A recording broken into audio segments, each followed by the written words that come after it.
Good evening, everybody, and thank you for joining us for our show tonight. We have a lot of topics to talk about, but of course, since it's our favorite time of the year, we're going to talk about the NFL first. Week 5 brought a lot of surprises throughout the NFL. We welcome back Tom Brady. Boo. Well, hey, I mean, back Tom Brady.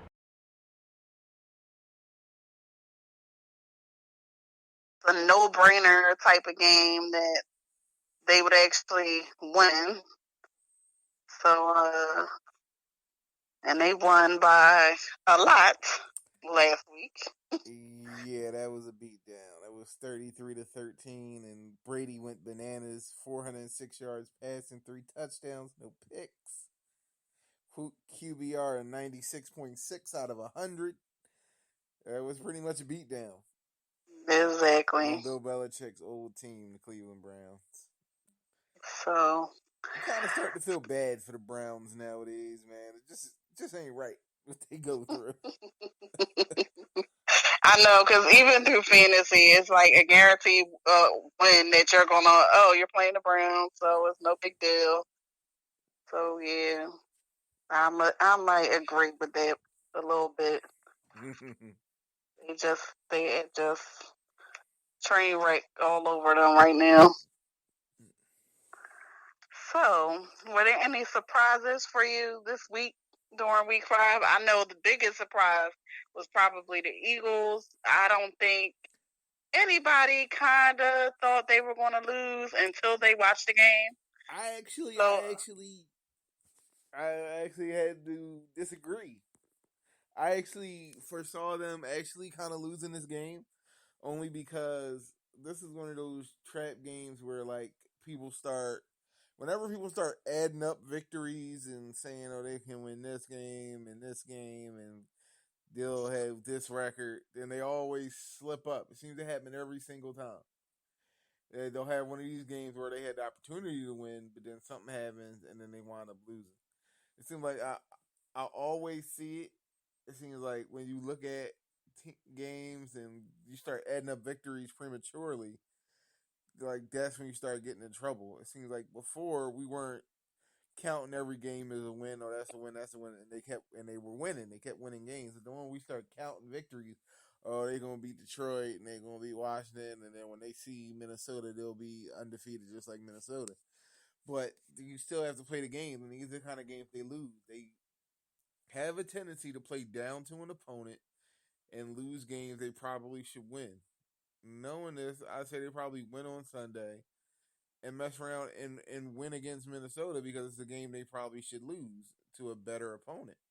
But that's just what they seem to do. But I wasn't completely shocked that they lost. I thought they should have won. But I wasn't completely shocked that they lost. I was looking around some games that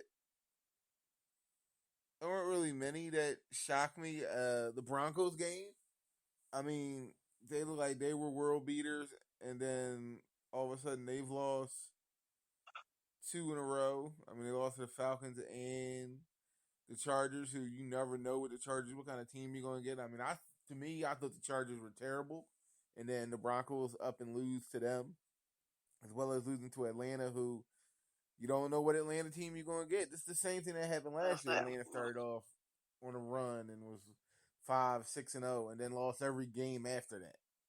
mm-hmm.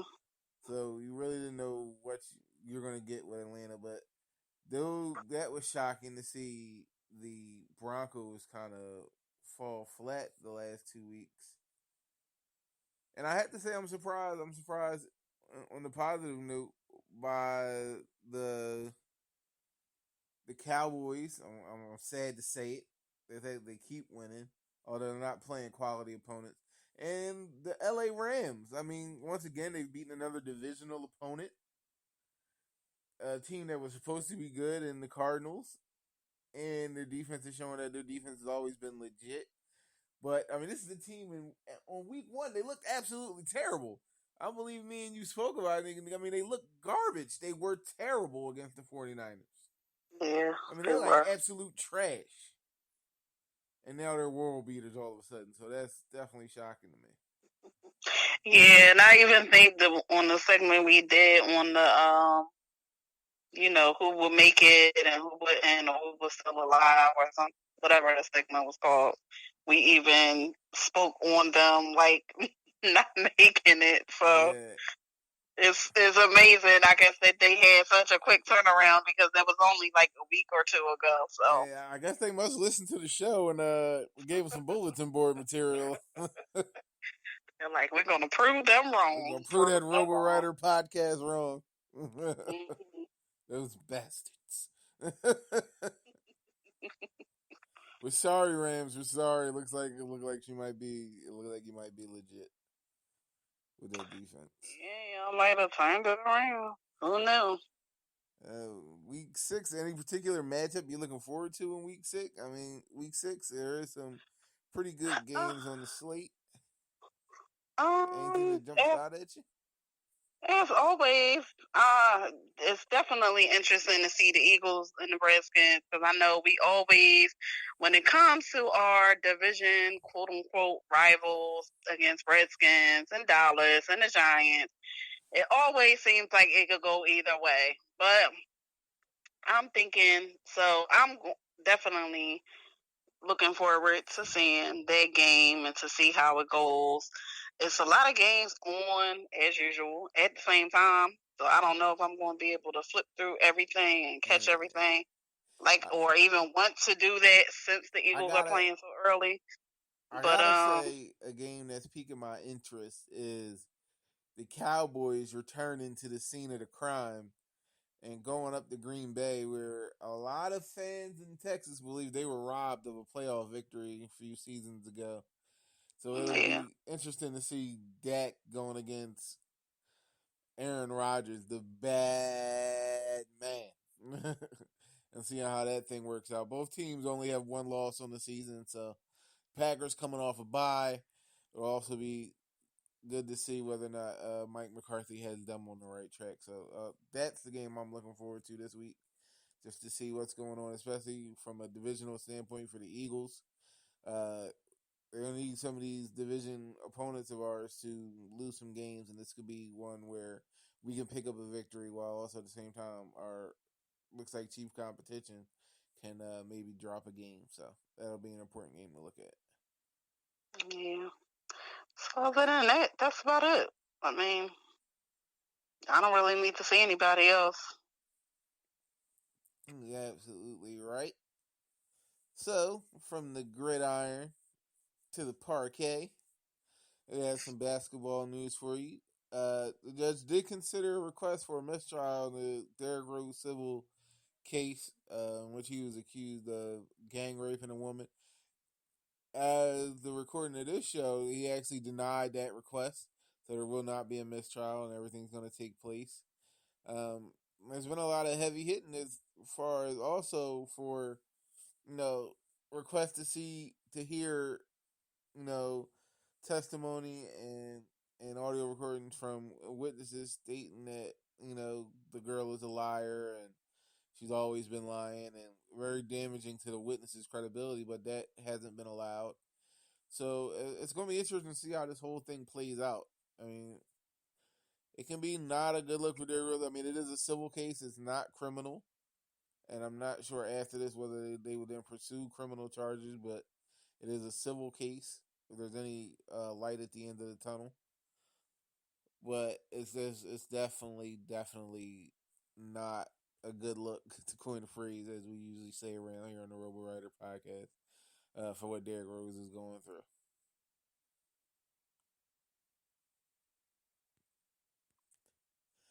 Also, on the NBA front, we decided to ask the question with the NBA season looming and the biggest story being that of the Golden State Warriors and their new addition, Kevin Durant.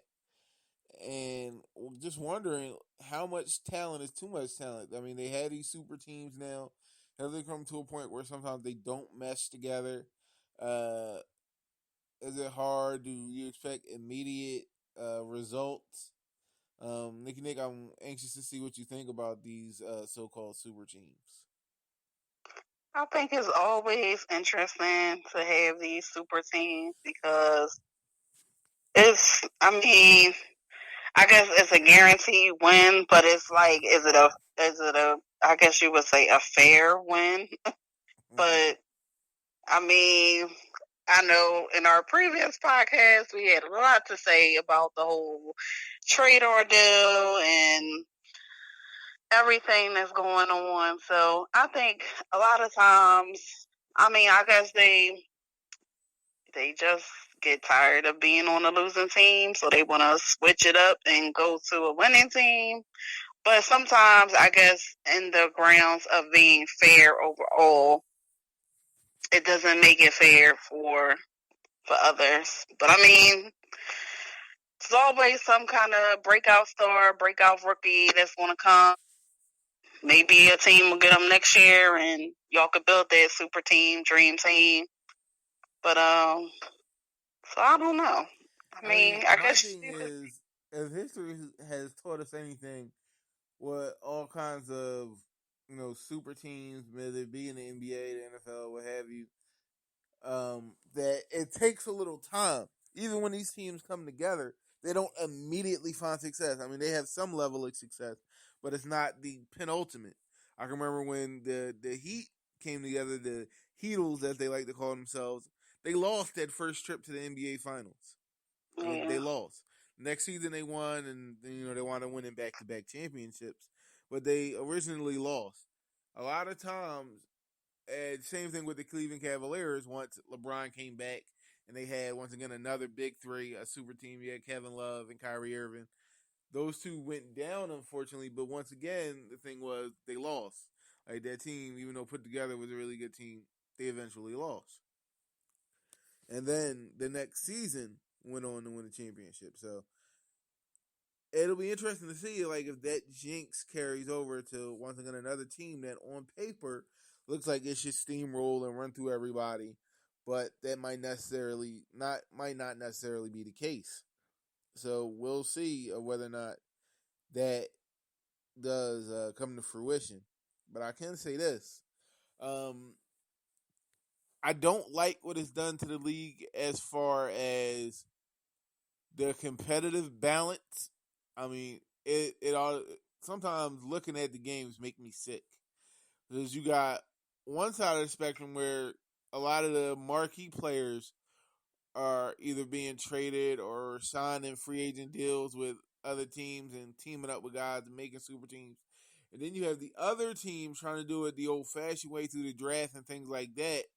And some of these teams are tanking, i.e., the Sixers and some of the other teams, and they're losing on purpose, and they want to lose and they want to be bad because they think down the road, those the gathering of assets will help them to develop talent and be better in the long run. But what you end up with is, like I've written for several places, the All Out Sports Network, if you want to check that out, that you have a handful of teams that are actually contenders. Only a handful. They got some teams in the middle, and then the rest of the teams just stink. Like there's maybe every year, like I said, a handful of teams, maybe 4 or 5 who have a legitimate chance of actually winning a championship. The rest of them have no chance whatsoever. I've been quoted as saying only once in NBA Finals history has an 8 seed even made it to the NBA Finals. And no 8 seed has ever won an NBA championship. There hasn't been a seed lower than 6 to win an NBA championship. So for some teams, I mean, making the playoffs is just that. It's just making the playoffs, and they will be out in the first round. Like, and there's a lot of like the bottom 6, 7, 8 seed teams that have no chance at winning the championship for real, for real. You may see an upset here and there, but when it comes to legitimately having a chance, the best teams are just that, the best teams, and are going to be the ones that are likely to win a title. So it's like some games I guess are exciting, but and there's other games where like why even turn it on? If you live in certain markets, you may watch the games that come on prime time and the marquee games, but the local games will be hot garbage. I mean, I can't remember last time I actually sat down to watch a Sixers game on TV and watch the whole game through because they were terrible. So that's my rant on the subject. I don't know, Nick, if you have anything to add to that. Not really. Like you said, it's a lot of times where you don't even turn the game on because you know that the team who they're playing is going to blow them out so bad that it's not even worth watching. So, I mean, I don't know what can be. They want us to trust the process. Yeah. Because I was going to say officially, I mean, technically, it's nothing that they can do. I mean, you have talent or you don't. So, but at the same time, sometimes I do think that too much talent for one team can be a bad thing.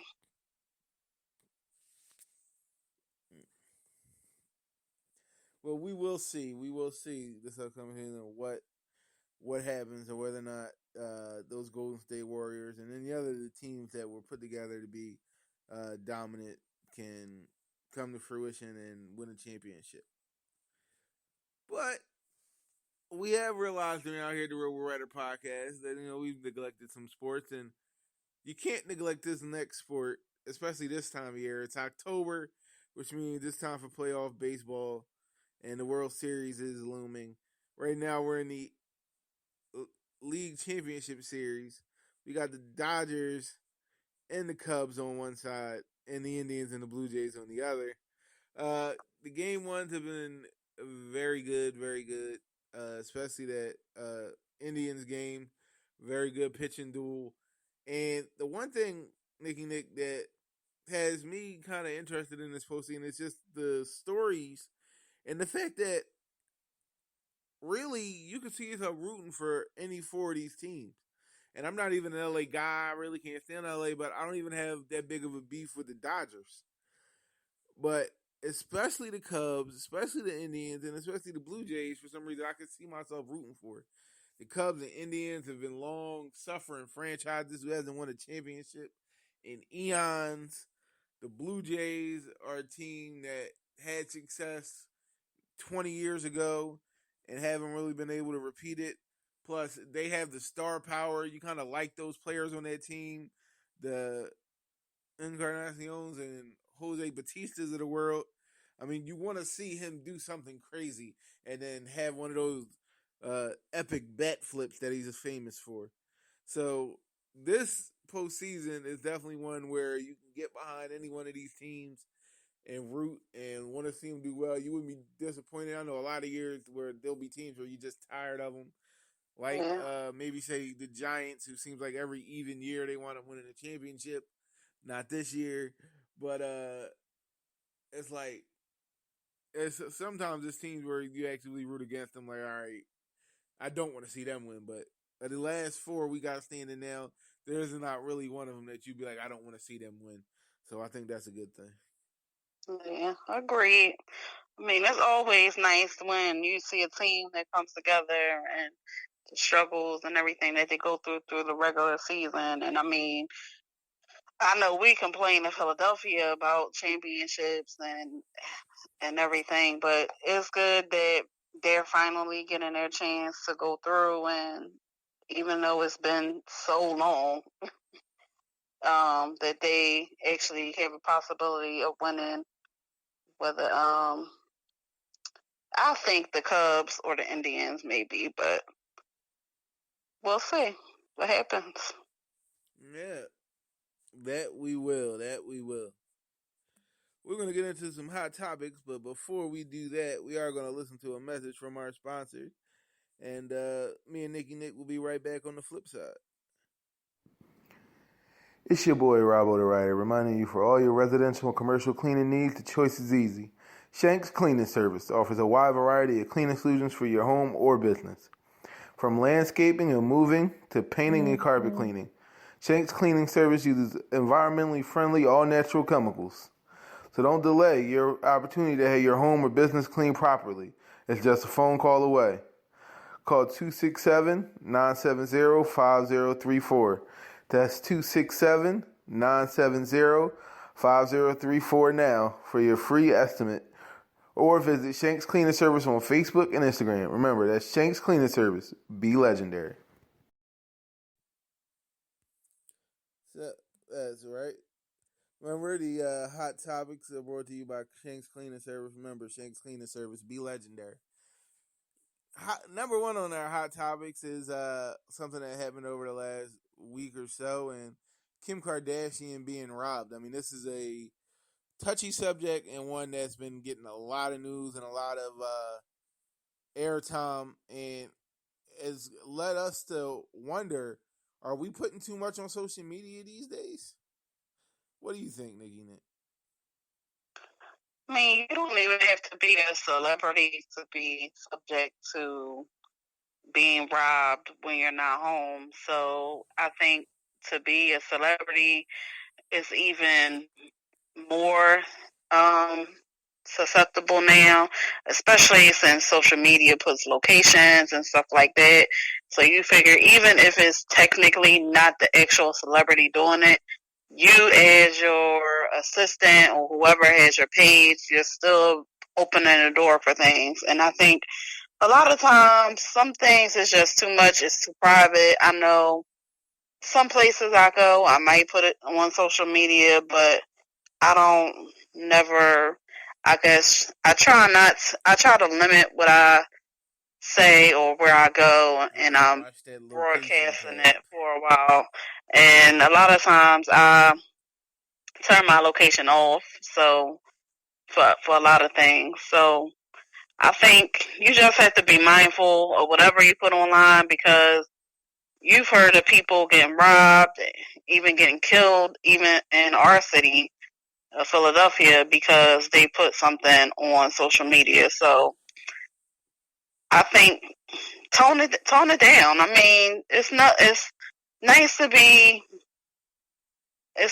be happy about whatever is going on in your life and to broadcast it in a way, but sometimes less is better. So yeah, I think you're right, and it's not just social media, but also technology in itself has allowed criminals to be that much more savvy, to be that much more aware of where you are and what you're doing and what you may have, and also allow them better planning. I mean, there are so many apps now that allow you to buy and sell things at an instant that are just literally like playgrounds for people to rip you off. I mean, it started with Craigslist and things of that nature, where you were set up to go buy something from somebody and it turns out it's fake and the person is there waiting to rob you. But now they got the app. I'm losing the name of it. There's an app where you can just take a picture of something and say you want to sell it and let go. Let go. That's it. You take a picture of something, you want to sell it, and somebody will say, I want to buy it, and then they'll make plans to meet you and get it. And there was people using that to rip people off. Even with the Pokemon Go, when that came out, it was people using that to rob people. They were using the fact that you can tell when other players are around and things like that, alluring them to places by letting them think there's like certain Pokemon there and robbing them. So it's not just on social media people flashing money and trying to be cool and trying to be popular and trying to get attention, but also just technology as a whole has opened us up to a lot of scary things in the ways of criminals and those that hope to prey on those who are maybe a little more fortunate or just a little less aware of their surroundings.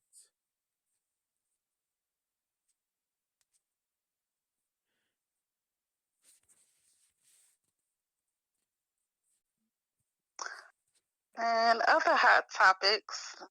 The second debate happened between Donald Trump and Hillary Clinton.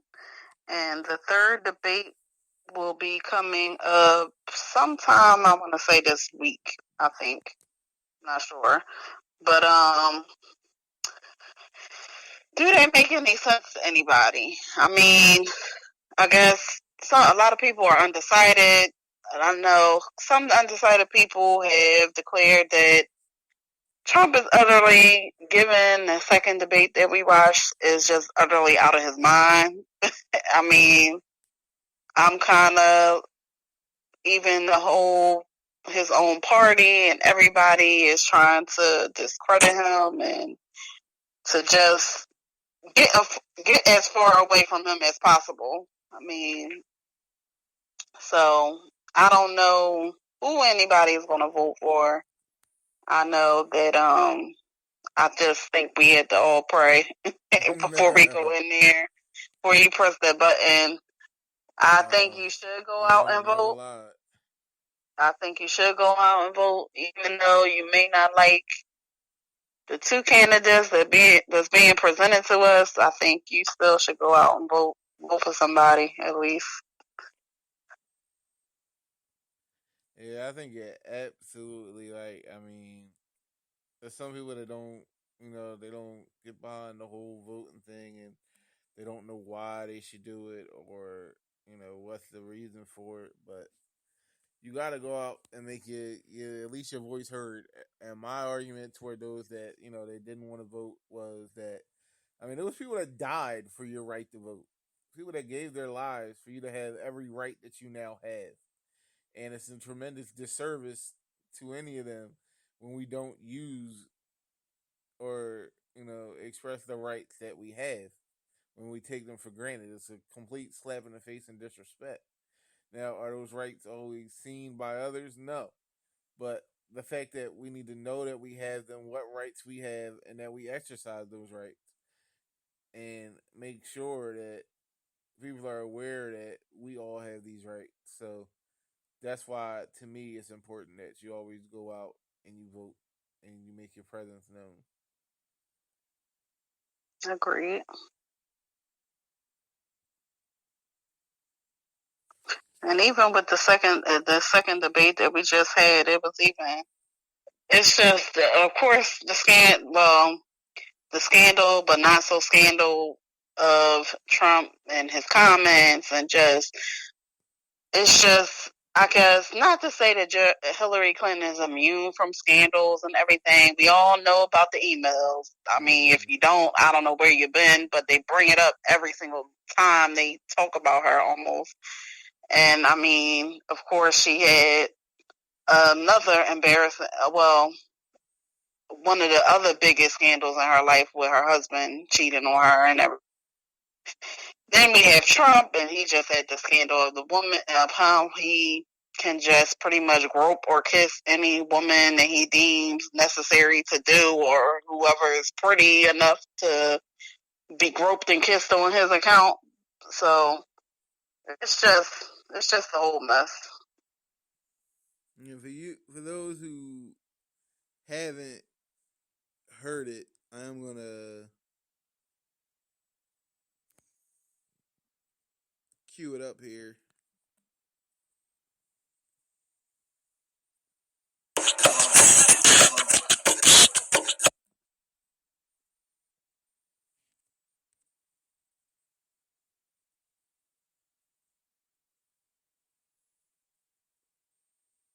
She was married. No, Nancy. Yeah. No, this was, and I moved on her.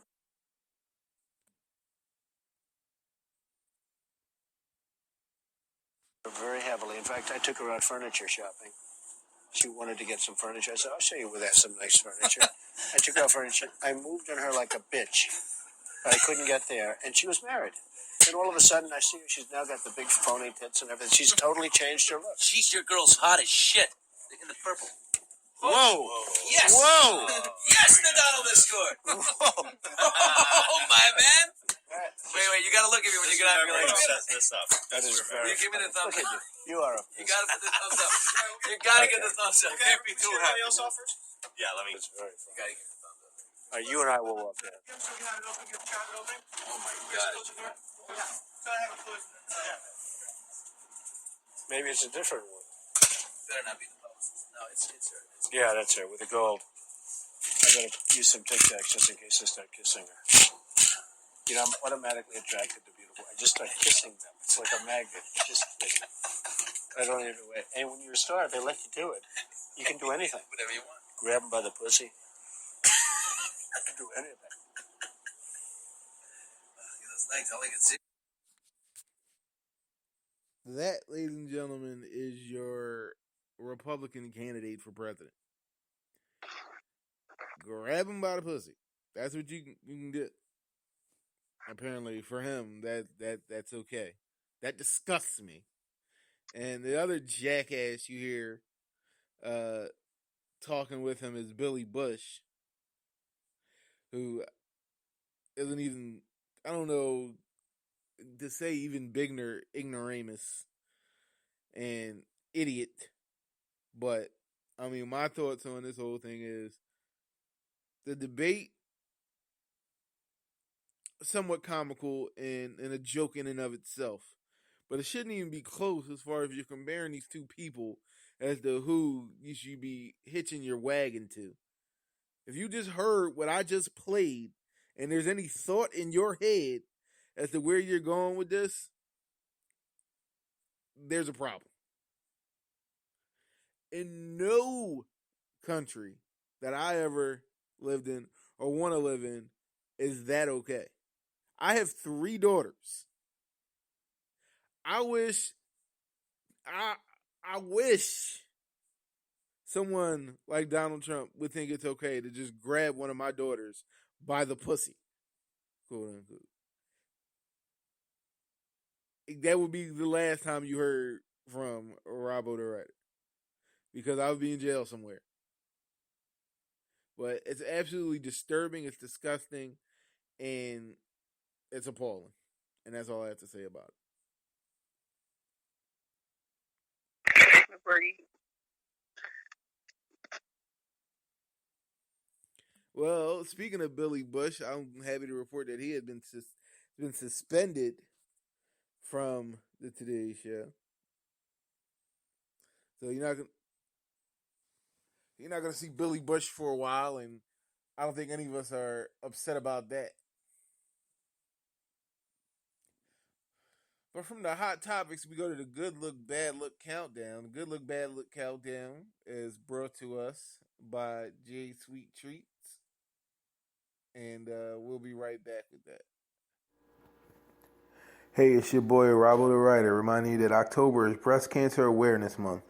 And this year, what better way to support the cause than by giving the gift of hope, along with a little something tasty. J Sweet Treats is starting their first annual fundraiser and selling Ribbon of Hope lollipops for $1.50 each. That's right, only $1.50 each. And all proceeds are going toward providing smile bags for the patients battling this devastating disease. You can also continue the blessing by adding a smile note. Everyone who purchases a lollipop has the option of providing a note of encouragement and hope. Mm-hmm. If you would like to purchase any lollipops, especially if you want to place an order for more than a dozen, please contact Jay at J Sweet Treats at 267-338-5694. Once again, for J Sweet Treats, that's 267-338-5694. Or you can visit J Sweet Treats on Facebook. That's right. Make sure you donate. Make sure you go to J Sweet Treats on Facebook, or you give her a call, buy those lollipops, support the cause. If breast cancer has affected one of us, it's affected all of us. I've known people who lost loved ones to breast cancer. Relatives of mine have lost friends, dear friends, to breast cancer. Not sure about Nikki Nick and her family or her friends, but it's a devastating disease, and we all need to pitch in and help. So make sure you guys support that. Agreed. Good look, bad look countdown, ladies and gentlemen. We're gonna rattle off some topics, and we're gonna figure out whether or not they're a good look or a bad look. Number one, the Mall of America is closing on Thanksgiving Day. There's been a lot of talk about the malls in the country and what they're doing as far as in retail, not closing on Thanksgiving Day and Black Friday being earlier and earlier and earlier, and robbing these hardworking people of spending time with their family. So for me, definitely a good look that they close on Thanksgiving Day. Nick? I agree. It's a good look that the biggest mall in the United States is kind of setting the tone and agreeing, at least for Thanksgiving Day, not to open. So I think it's a very good look that you're sending a message that it's not always about money, but it's about somebody's family and about them having, even if they don't spend time with their family, at least let them. I mean, this could be a day for them to recoup before the Black Friday madness. So I think it's a good look on their part. I definitely agree with you. Moving right along. Nate Parker dismisses Oprah's advice. How will that have an impact on his career? I haven't been completely up on the story, so Nick, if you can give us a refresher, and then I can give you my opinion.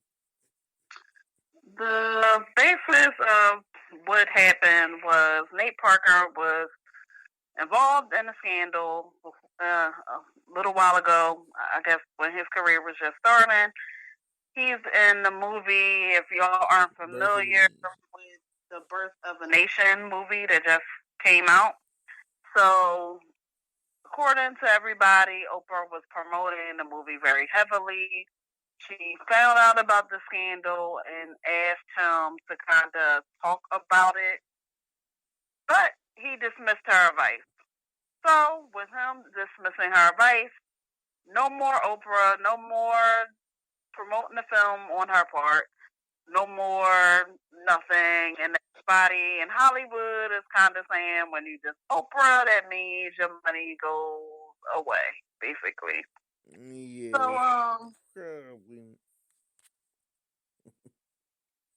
So, Queen Oprah, or whatever they Queen O, or whatever was calling her. I mean, I don't know. Do you think this will have an effect?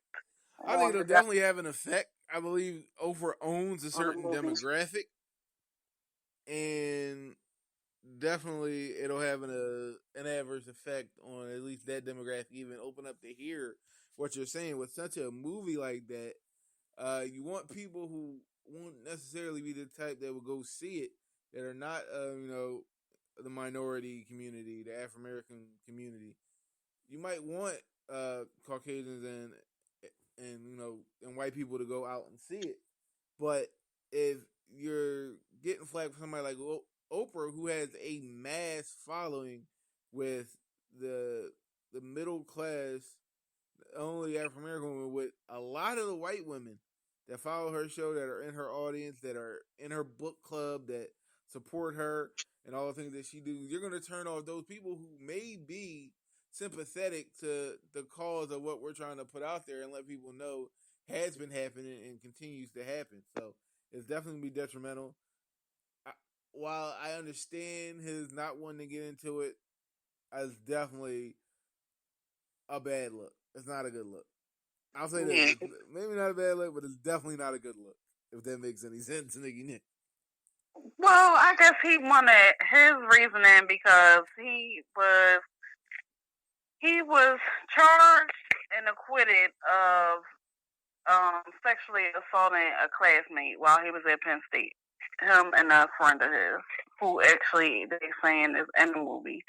So another actor who's in the movie as well. So I guess his reason for it was he just wanted the hype of the film to be the hype of the film. He felt as though his past is his past. He doesn't want to talk about it. And, of course, everybody slams him, shames him for not taking Oprah's advice.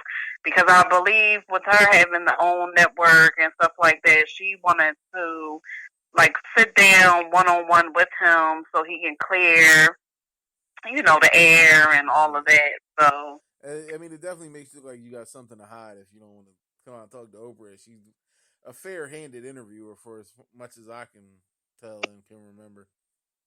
Yeah. But moving right along, Luke Cage Mania has swept the nation as Netflix top watch show. The last few weeks, our thoughts on how good or bad it may be, and whether or not it has any effect on the community, or whether or not it's a good look or a bad look. I think it's a tremendous good look.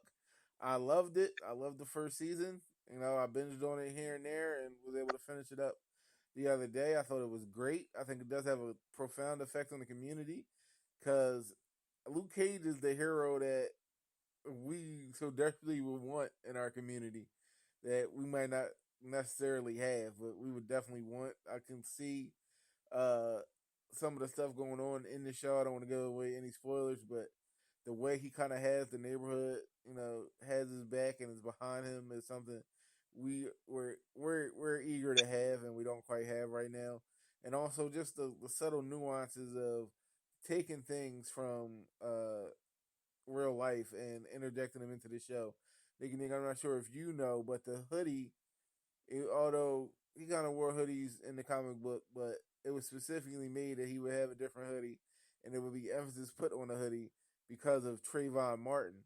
And the creators of the show wanted to pay homage to Trayvon Martin to make sure the hoodie was a statement and an important part of the show. I thought that was completely excellent. Well, it wasn't just Trayvon Martin. It was all the murders that's going on in the black community right now. Okay. No, it was. It was not only just Trayvon Martin. At least that's what I read. I mean, I could be wrong, but it was saying for all the murders that's going on in the black community right now. Yeah. I think I read something along the same lines. I know they, you know, because it was such a focal point in Trayvon's thing, but also just in general, you know, we're raising awareness for those things that's happening. So I think we're on the same page there. Either way, it was a nice touch, and I'm pretty sure.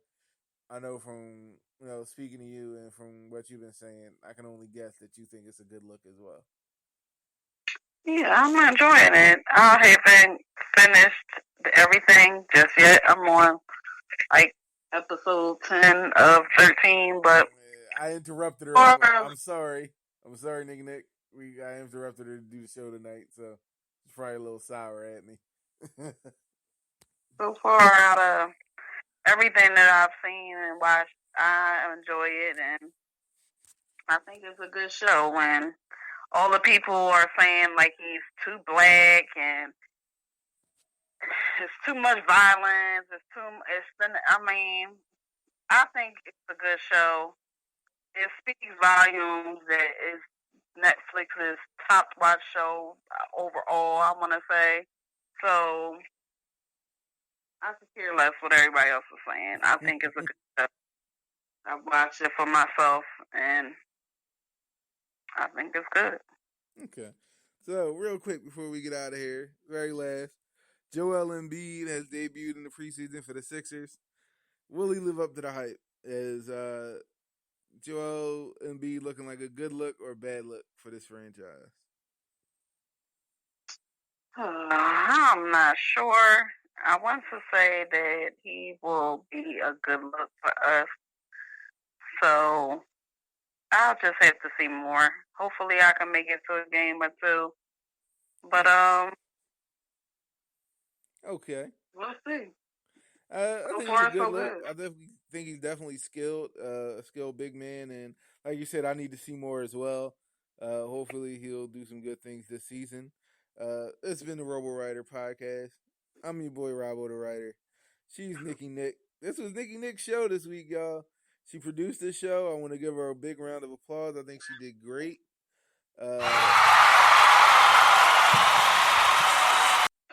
And I can't wait for her to start doing more shows. I think she did a really good job. And we're going to get out of here. I'm out of here. Nikki Nick, you want to say anything before we go? No, just make